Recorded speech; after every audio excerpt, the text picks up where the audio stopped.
we want to go back, though, to campaign election season for a story I know a lot of you were following regarding an interview then candidate, then Vice President Kamala Harris did with CBS's 60 Minutes. And so remember, there was a lot of back and forth about whether or not that particular interview was spliced and diced and edited here. So much so that the new FCC commissioner under the Trump administration, his name Brendan Carr, asked for and demanded that CBS release the full unedited video, audio, and digital paper transcript here. And now we're getting some type of resolution on this story.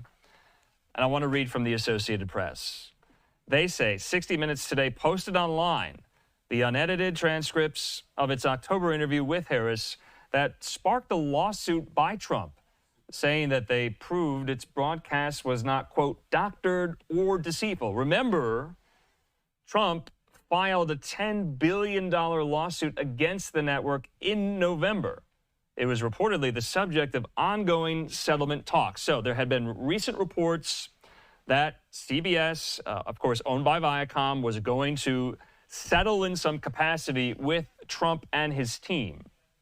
Now, in a separate track, the FCC last week called for CBS to send transcripts and clips of the interview, which CBS did before making them public today. Now, the interview with Harris, portions of which were aired on 60 Minutes and Face the Nation, it attracted attention because clips showed her giving different answers to a question about Israel that was posed by the 60 Minutes correspondent, Bill Whitaker here. So, FCC Commissioner Carr in this post saying this: CBS provided with the FCC with unredacted video and transcript of Vice President Harris's 60 Minutes interview in response to the FCC's review of a news distortion complaint.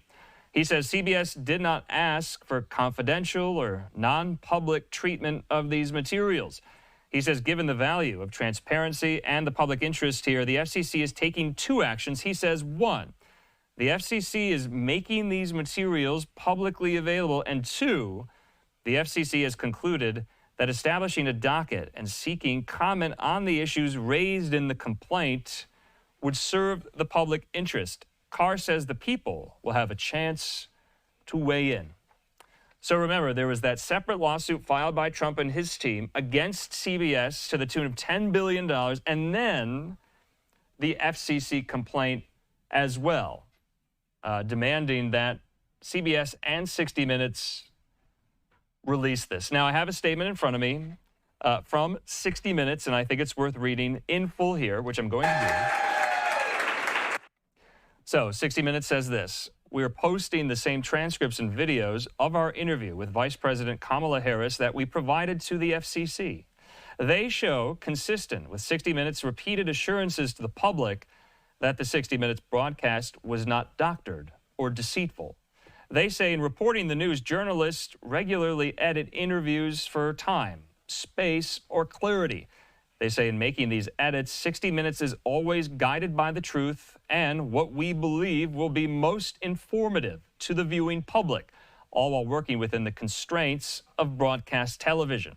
They go on to say the issue here concerns one question from 60 Minutes' interview with Kamala Harris: whether Israeli Prime Minister Benjamin Netanyahu is listening to the Biden-Harris administration. They say we broadcast a longer portion of the vice president's answer on Face the Nation and broadcast a shorter excerpt from the same answer on 60 Minutes the next day. They say each excerpt reflects the substance of the vice president's answer. And they go on to say, as the full transcript shows, we edited the interview to ensure that as much of the vice president's answers to 60 Minutes' many questions were included in our original broadcast, while fairly representing those answers. 60 Minutes' hard-hitting questions of the vice president speak for themselves. So, of course, you know, 60 Minutes, long vaunted, highly esteemed program, and they were really in a lot of hot water over this entire saga, this entire story about the interview Harris did weeks before the election with CBS 60 Minutes correspondent Bill Whitaker. So, wanted to make sure we got all of that in there on this very busy Wednesday. Let's take our final commercial break this hour.